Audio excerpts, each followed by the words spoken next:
প্রিয় দর্শক বন্ধুরা, এই মুহূর্তের জন্য 2016 এসএলএসটি থেকে বিগ নিউজ কার্যত আরও একবার।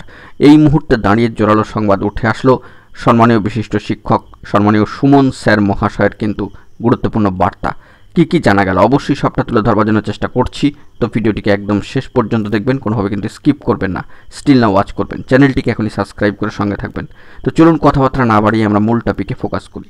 আরও একবার এই মুহূর্তে দাঁড়িয়ে জোরালো সংবাদ 2016 এসএলএসটিকে কেন্দ্র করে, যেখানে সম্মানীয় বিশিষ্ট শিক্ষক সম্মানীয় সুমন স্যার মহাশয়ের গুরুত্বপূর্ণ বার্তা কিন্তু উঠে আসছে। বন্ধুরা, যে বিষয়ে বার্তা উঠে আসছে অবশ্যই একটু খেয়াল করবার জন্য চেষ্টা করবেন যে এসএসসি 2016 প্যানেলের সমস্ত যোগ্য চাকরিহারা শিক্ষক শিক্ষিকা শিক্ষাকর্মী এবং ওয়েটিং তৎসহ নট কল্ড ফর ভেরিফিকেশান এবং অনশনকারী বন্ধুদের মঞ্চের পক্ষ থেকে কোচবিহার চলো আগামী বৃহস্পতিবার অর্থাৎ 26/6/2025 অর্থাৎ 26শে জুন 2025, স্থান কোচবিহার রাজবাড়ি স্টেডিয়াম মাঠ, সময় বেলা 12টা। অত্যন্ত গুরুত্বপূর্ণ কর্মসূচির কিন্তু আহ্বান দেওয়া হয়েছে এবং সেই মর্মের জোরালো বার্তা কিন্তু দেওয়া হচ্ছে।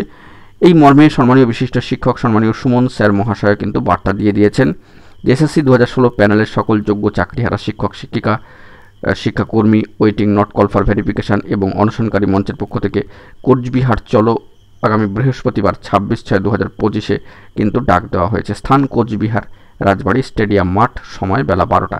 এই মর্মে কিন্তু জোরালো বার্তা উঠে আসছে এবং কার্যত এসএসসি 2016 যোগ্য হয়েও চাকরি যারা হারিয়েছেন তাদের প্রতি চূড়ান্ত অবিচার অবহেলার বিরুদ্ধে এই অবস্থান কর্মসূচির ডাক দেওয়া হয়েছে। সেই মর্মে সকল শিক্ষক শিক্ষাকর্মী যোগ্য ওয়েটিং অনশনকারী সব অংশের যোগ্য চাকরিহারারা সক্রিয়ভাবে উপস্থিত থাকার জন্য এই কর্মসূচিতে কিন্তু আবেদন জানানো হচ্ছে। এই মর্মে গুরুত্বপূর্ণ বার্তা উঠে আসলে বিষয়ে সম্মানীয় শিক্ষক মহাশয় সম্মানীয় সুমন স্যার মহাশয় কিন্তু ইতিমধ্যেই বার্তা দিয়ে দিয়েছেন। তো এই খবর আপডেটটি উঠে আসছে, দেখা যাক পরবর্তী ক্ষেত্রে কী আপডেট পাওয়া যায়। এখন এটুকুই, ভালো থাকবেন, চ্যানেলটিকে সাবস্ক্রাইব করে রাখবেন জরুরি আপডেটগুলি পাওয়ার জন্য। ধন্যবাদ।